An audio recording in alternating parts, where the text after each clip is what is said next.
அடுத்தது ஃபில் டூலில் நம்ம பார்க்க போகிறது டெக்ஸ்டூர் ஃபில்ங்கிற ஒரு ஆப்ஷன் இருக்குது.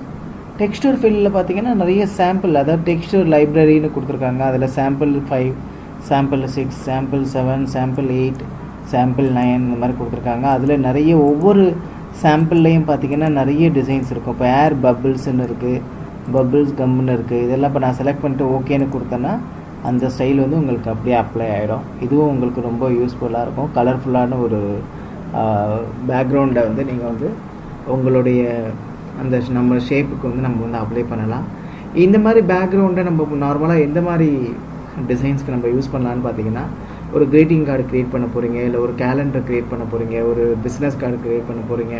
அதோட பேக்ரவுண்ட் வந்து நார்மலாக, அதாவது ரொம்ப சாதாரணமாக சாலிட் கலராக இல்லாமல் எனக்கு ஒரு மல்டி கலராக ஒரு பார்க்குறதுக்கு கலர்ஃபுல்லாக டிசைனாக இருந்ததுன்னா, அதாவது ஒரு அட்ராக்டிவாக இருக்கணும்னா இந்த டிசைன்ஸ் எல்லாத்தையுமே நீங்கள் வந்து உங்கள் இந்த மாதிரி கலர்ஸ் எல்லாத்தையுமே நீங்கள் வந்து உங்கள் டிசைன்ஸ்க்கு வந்து நீங்கள் வந்து யூஸ் பண்ணலாம்.